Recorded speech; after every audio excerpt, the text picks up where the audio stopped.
This is Paint Life TV. I'm the Idaho Painter. And I'm Journeyman John. And we're here, we're gonna be talking about texturing walls. We've got a texture machine right here. This is the Graco Tex Spray RTX. RTX 1250. And we're texturing some walls. We did wallpaper removal. These walls had some wallpaper on them. We removed it using a steamer. And underneath them, they were oil primed. They were, so they came off relatively easy. Yeah. Not the easiest, but you know, you can't complain. But like most of the time we remove wallpaper, typically the walls are gonna be smooth under there, or we're gonna have a lot of damage. We're gonna have to retexture them. And we have a knockdown texture on this house right here, John. What is a knockdown texture? A knockdown texture is like an orange peel texture that what you'll do is you'll spray that texture on heavier than you would an orange peel, maybe a little bit more inconsistently, and then you're going to take either a large knockdown knife, or we'll end up using just a 12-inch taping knife here to basically knock little plateaus over the top of all of those bumps, and it creates just kind of a finish that covers. It's a little bit different than an orange peel texture, but it's what we have here that we need to match. And that's what's the interesting thing. We've traveled, we've been to Australia, we've been to the UK. What we see outside of the United States and even outside of Boise, Idaho is a lot of level 5 finish, and that's going to be just a completely smooth wall. This is a smooth wall underneath here. It is. But in our locale, in our geographical area, we see a lot of orange peel. We see some knockdown, and then we see Sun Valley texture. What's a Sun Valley texture? Sun Valley texture can also be called Santa Fe texture, skip trowel, or whatever else you're going to tell us in the comments that it's also called. But that's where you are basically going to trowel or knife on some mud, and you're going to have little pockets where it's missing, but it's a relatively flat texture, but it kind of gives it that old world, almost a Venetian plaster kind of look, in a way. And my theory, you know, here in our locale, you see a lot of orange peel texture because it's a lot less expensive to apply. Now a Sun Valley texture is a hand texture applied, more labor intensive, and so it's just going to make the cost of the house rise. So we see a lot of orange peel, and it also hides imperfections in the walls. So we have a lot of imperfections right here. What would it take to get this to become a level 5? So to get a level 5 on what we've got here, we would end up probably either loading up like a large sprayer and spraying mud, or rolling some mud on it and just skim coating the entire thing. And that's really the next step on these walls if you wanted to go to a level 5. Like Chris said, that's just not what's in the rest of the house. We want to make sure it matches, and this is kind of the norm, kind of the standard in our area. Yep. And these walls right here, there's a few little imperfections in them. After we pulled the wallpaper off, we just patched them. They're already primed, so we're not going to prime them before we texture. We're going to spray the texture on, knock it down, and then we're going to prime it and paint it, aren't we? That's the plan. And do you have any tips when it comes to texturing? We got our texture right here. You got to mix up your mud. When it comes to a knockdown, is there any secrets to mixing mud for knockdown? You know, when it comes to a knockdown, usually what I'm looking for is the consistency of like a pancake batter. I'll probably go a little bit more dry than that, so it's a bit thicker because I want it to have some body. This is probably right about that pancake texture. A lot of it depends on the texture you're trying to match. The more dense or the heavier the knockdown or the orange peel texture is, the less water and the thicker you want it to be. But you can't go too thick, or the pump isn't going to move it up to the top of the gun, and then you're going to have to clean it all out, and that ends up being a bit of a mess. So the next thing is there any secrets? You're going to spray this texture on the wall. You want to knock it down. We got multiple different types of knives we're going to use for knockdown. How long do I wait? Do I wait 5 minutes? Do I knock it down right after? Do I wait 10 minutes? What's the secret? So you've got a pretty wide open time. Most of these, this is just an unaggregated spray texture mixture from USG. I think it's USG. You've got about 8 hours that it takes for this stuff to dry. So probably any time within that first hour, you could go through and start knocking it down. On this small of a section, we're just going to spray it all, turn the pump off, and then start knocking it down. You just gotta be a little careful if you're doing it right after, because everything's pretty fresh. It hasn't started setting up, but it also means you're not gonna have issues with pulling dry aggregate through through your mud and creating scars. And then after that's all dry, we're going to prime it. We typically use water-based primers. And one of the things, if you don't prime it, you're probably going to get a really inconsistent finish because the mud itself that's on the wall now is very porous. And so you don't want to just roll paint right over the top of that. Also, the paint's not going to bond and adhere as well. What kind of primer are we going to be using specifically? Have we bought that already? So we haven't picked up a primer yet for this. You could use something like a PVA primer, which is going to be pretty cheap. You could use like a multi-surface or multi-purpose primer, which is going to cost you a little bit more.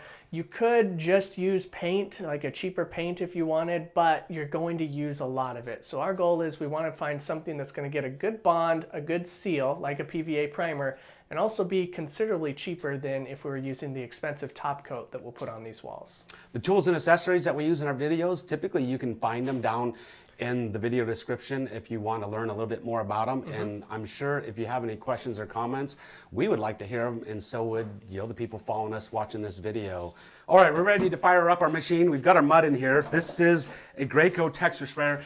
If we were doing a small job, we would typically be using a hopper, and that's just a gun and a hopper. The mud would go on top of the hopper, but we've been doing a lot of texturing in this house where we remove wallpaper. So we're using a bigger machine. The mud goes on the top, this machine on the side. You can explain, John, a little bit about the knobs and stuff, if you've never used one of these machines, what they mean. Yeah, so this has a pump and an air compressor on it, and what it's going to do is you can do actually two things with this. You can use just the air compressor, and there is a hopper attachment if you want to use kind of more of the traditional method of doing that, or if you've just got small touch-ups that you need to do. Or you can use the pump that's on board with this, and it'll feed out of this 10-gallon hopper and send the mud and the air up to your gun. So it's going to use the air to basically create pressure behind the gun. It's going to kind of split everything up. There are a couple different nozzle sizes. You want to find a nozzle size that's relative to the texture that you're trying to match. So the tighter the orifice on that nozzle, the smaller texture that you're going to have. This is kind of a mid-large knockdown texture, so we've got kind of the mid-large orifice on our nozzle here, and that's worked pretty well for trying to find a match. And if you've never used a machine like this, it may look intimidating, but it's not that difficult to use, right? It's a piece of cake. There's literally an on-off switch. There's a hopper or no hopper switch, so that'll turn the pump for this hopper off and only use air. And then there's a little pressure gauge. I almost always run it at full pressure, and then I use the trigger to control how much material is coming out. The more you pull that trigger back, the more material is going to come out and the heavier of a texture you've got. So using a little feel with your trigger, you're going to be able to really kind of fine-tune how that texture looks as it's going out. Now when you're spraying, some people are going to probably see like some type of pattern to what you're doing. We're probably going to be spraying like a circular pattern. Yeah. And what's that going to look like? Yeah, so what I'll do is along the edges, usually I'll run one row and then I'll kind of weave a circle into that, and on the next pass I'll overlap 50% and weave another circle into that. And the reason I do a circle pattern is because I don't want flashing. The problem is if I end up just doing one line, another line, in between them tends to show some inconsistencies, and so that'll really show up after it's all painted. When the light hits it, you'll just see these lines going along the wall, and that's not a good look. So a circle kind of woven together, overlapping, is definitely the way to go in order to hide any of that flashing imperfection. About how far away are you going to stay away from the wall? You know, some of it depends on how thin the mud is and the kind of look I'm going for. Similar to like with an HVLP, you'll kind of feel that out a little bit depending on the pressure. I'm going to be probably about 18, maybe 12 inches away from the wall, kind of depending, again, how much I pull that trigger back. One more thing too is you need to keep in mind this is about 50% water, probably a little less than 50% water, which means whatever you spray up on the wall is going to shrink by about 40 to 50%. So you want to err on the side of being a little bit bigger. It's going to shrink down, and so when you're looking and you're trying to match the ceiling or other walls, keep those things in mind too. One of the nice things about this stuff, water-based mud, it's very simple, easy to use. If you make a mistake, it's really easy just to wipe it off, take it off, sand it down, Man, I've get done rid of that it, before. and Yeah. that's how you learn. So if you get some spots on this wall that just don't look good, what are you going to do, John? If I get some spots on the wall that don't look good, depending on what it is, you know, we'll probably let it dry. We'll sand it down if we need to sand it down, or if I need to do a little touch-up texture, I can do some touch-up texture. We'll just kind of see what the errors are. There'll be some knife marks here and there, just because the walls aren't perfectly flat and we're trying to work in those contours on the wall. Those are all things, after it dries, it's easy to kind of sand out, fill in, and make sure that it all looks good when it's all said and done. All right, let's get to work.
All right, there you have it. We got our texturing all done. You got it all knocked down, John.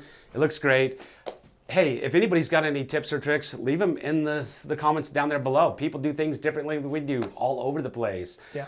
Do you got anything else to share, John, before we take off and get out of here? You know, I think just like Chris said earlier, give it a try, give it a shot. This is a relatively easy thing to fix if you make a mistake. You let it dry, you can take water, you can take sandpaper, you can start bringing that back down, retexture. It's really pretty easy to fix the issues. It's just gonna take time, but give it a shot and see how you do. Yeah, we're gonna get on to the priming and painting process now. Hey, if you haven't followed us, follow us, give us a thumbs up. We got all kinds of cool videos coming up all the time. We're on Instagram, Facebook, Twitter, Pinterest, all over the place, aren't we? All the places. We'll see you out.